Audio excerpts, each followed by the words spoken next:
എല്ലാവർക്കും നമസ്കാരം കേട്ടാ. നമ്മളിപ്പോൾ വാച്ചുമരത്താണുള്ളതാണ്. അതിരപ്പള്ളിയിൽ നിന്ന് വാൽപ്പാറക്കുള്ള റൂട്ട് അല്ലേ? വാൽപ്പാറക്കുള്ള റൂട്ടിൽ വാച്ചുമരം അടിപൊളി സെറ്റപ്പാണ് കേട്ടോ. 1.5 ഫുഡ് എന്ന് പറഞ്ഞാൽ അന്യായ ഫുഡാണ്. അപ്പോൾ അതിൻ്റെ വിശേഷങ്ങളൊക്കെ കാണിച്ചു തരാം. കുറച്ച് സ്പെഷ്യൽ സാധനമുണ്ട്, അതും കാണിച്ചു തരാം കേട്ടോ. ഓക്കെ, വേറെ വീഡിയോയിലൊക്കെ കാണാം. ഫസ്റ്റ് തന്നെ നമുക്ക് ഇത് ഈ ഒരു സംഭവം ഒന്ന് കാണാം കേട്ടോ. ഇത് നമ്മേ അതിരപ്പള്ളിയിൽ നിന്ന് വാൽപ്പാറയിലേക്ക് പോകുന്ന റൂട്ടിലാണ് ഈ ഒരു സംഭവം ഉള്ളത് കേട്ടോ. വാച്ചുമരം എന്നാണ് ഈ സ്ഥലത്തിൻ്റെ പേര്.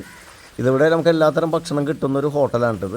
ഈ ഹോട്ടൽ ചെയ്തിരിക്കുന്നത് ഈറ്റ ഉപയോഗിച്ചിട്ടാണ്. ഈറ്റയുടെ ഓലകളാണ് ഈ കാണുന്നത്. ഇതിൻ്റെ അടിഭാഗം ഒന്ന് നോക്കിക്കോട്ടെ, ശ്രദ്ധിച്ച് നോക്കിക്കോട്ടെ. അതിൻ്റെ ഈ അടിഭാഗത്ത് വരുന്ന ഒരു വർക്കാണ് ഈ കാണുന്നത്. ഓരോ ലെയറുകളും വളരെ കൃത്യമായിട്ടാണ് ചെയ്തിരിക്കുന്നത്. അത് അച്ചടക്കത്തിൽ നല്ല ഭംഗിയായിട്ടാണ് ചെയ്തിരിക്കുന്നത്. നമുക്ക് ആലോചിക്കാൻ പറ്റാവുന്ന രീതിയിലാണ് അവർ ചെയ്തിരിക്കുന്നത്. സൂപ്പറായിട്ടാണ് ചെയ്തിരിക്കുന്നത്. നല്ല രസമുണ്ട്. അതിൻ്റെ അകത്ത് വന്നിട്ട് നമ്മൾ ഈ ഒരു മുകളിലേക്ക് നോക്കുമ്പോൾ നമുക്ക് നല്ലൊരു അനുഭൂതിയാണ് നമുക്ക് ഫീൽ ചെയ്യുന്നത്. നല്ലൊരു വൈബാണ് ഇവിടെ. അതുപോലെ തന്നെ ഈറ്റ നല്ല മഴയുള്ളൊരു സമയമാണ്. ആ ഈറ്റയുടെ മുകൾ ഭാഗത്തൊരു അവസ്ഥ കണ്ട, ഒരു തുള്ളി വെള്ളം അകത്തേക്ക് വരില്ല. നമുക്ക് ഇനി അകത്തുള്ള ഈ ഒരു വർക്കുകളൊക്കെ ഒന്ന് കാണാം. മുള ഉപയോഗിച്ചിട്ട് ചെയ്തിട്ടുള്ള ഒരു സംഭവങ്ങളാണ് ഈ കാണുന്നത്.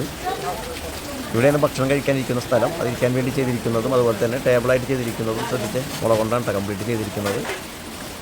മുള കൊണ്ട് ചെയ്തിരിക്കുന്നതിനൊരു പ്രൊഫഷണൽ ടച്ചുണ്ട്, ഒരു അച്ചടക്കമുണ്ട്. നല്ല രസകരമായിട്ട് തന്നെയാണ് ചെയ്തിരിക്കുന്നത്, സംവിധാനിച്ചിട്ടുള്ളത്. അത് എല്ലാ സൈഡിലും ചെയ്തിട്ടുണ്ട് കേട്ടോ.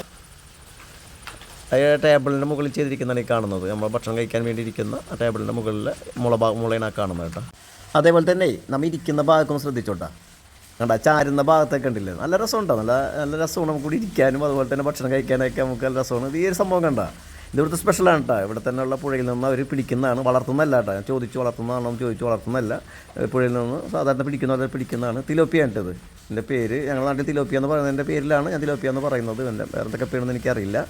250 രൂപ വേണ്ട ഒരു തിലോപ്പിയൊക്കെ വരുന്നത്. അന്യ ടേസ്റ്റാണ് കേട്ടോ. ടേസ്റ്റ് ഒരു രക്ഷയില്ല, അന്യായ ടേസ്റ്റാണ്. നമ്മുടെ നാട്ടിൽ കഴിക്കുന്ന മാതിരിയല്ല, നല്ല രസോട്ടാണ്. അതുപോലെ തന്നെ ഈ ഒരു കറിയുണ്ട, ഇത് പുഴയിൽ നിന്ന് പിന്നെ പിടിച്ചിട്ട് തന്നെയുള്ള ഈ ഭൂമീനോ അങ്ങനെന്തോ പറഞ്ഞത് 100 രൂപ വേണ്ട. ഈ ഒരു കറിക്ക് വരുന്നത് 100 രൂപയാണ്. അതും കപ്പയാണ് ഞാൻ കഴിച്ചത്. ഓക്കെ, മറ്റുള്ളവരൊക്കെ ചോറാണ് കഴിച്ചത്, ഉച്ചക്ക് ഊണാണ് കഴിച്ചത്. കപ്പ എന്ന് പറഞ്ഞാൽ ഒരു രക്ഷയില്ല കേട്ടോ, അന്യായ ടേസ്റ്റാണ് കേട്ടോ, നല്ല രസമാണ്. കപ്പയും അതുപോലെ തന്നെ ഇതേപോലെ തന്നെ മീനിലേക്ക് കറിയൊക്കെ മുക്കിയിട്ട് പിന്നെ തൊള്ളയിൽ വെള്ളം നല്ല ടേസ്റ്റാട്ടോ. ചായ പറഞ്ഞിട്ടില്ലേ, അന്യായ ചായ ഉണ്ട്. ചായ അതുപോലെ തന്നെ രസമുണ്ടാ. അതേപോലെ തന്നെ ഈ ഒരു വീഡിയോ പ്രമോഷന് വേണ്ടി പറയണമെന്നല്ല കേട്ടോ. ഇത് അതിരപ്പള്ളിയിൽ വരികയാണെങ്കിൽ നമുക്ക് കുറച്ചും കൂടി കാട്ടിലേക്ക് കയറിയിട്ടുണ്ടെങ്കിൽ നമുക്ക് ഈ ഒരു സംഭവ സ്ഥലത്ത് എത്താം കേട്ടോ. നല്ല രസമാണ്. അതുപോലെ തന്നെ വളരെ ശ്രദ്ധിക്കണോട്ട്. ഇവിടെ അട്ടയുണ്ട്, ഒട്ടനവധി ഉണ്ട്. കണ്ടില്ലേ, നീ ഇവനെ കണ്ടില്ല നമ്മളെ പരാതി ഒന്നും പറയരുത്. അട്ടയുണ്ട് ഇവിടെ. ഇതാണ് നമ്മുടെ കാലിലേക്ക് കയറി ചോര ഊറ്റി കുടിക്കുന്ന അട്ട കേട്ടോ. ഓക്കെ, അപ്പോൾ ഞങ്ങൾ ഇനിയും മുമ്പോട്ട് തന്നെ പോയിക്കൊണ്ടിരിക്കുകയാണ്. അപ്പോൾ ഈ വീഡിയോയുടെ അഭിപ്രായം കാര്യങ്ങളൊക്കെ കമൻറ്റ് ചെയ്യണം. പിന്നെ ഇഷ്ടപ്പെട്ടിട്ടുണ്ടെങ്കിൽ ലൈക്ക് ചെയ്യണം കേട്ടോ. ഓക്കെ.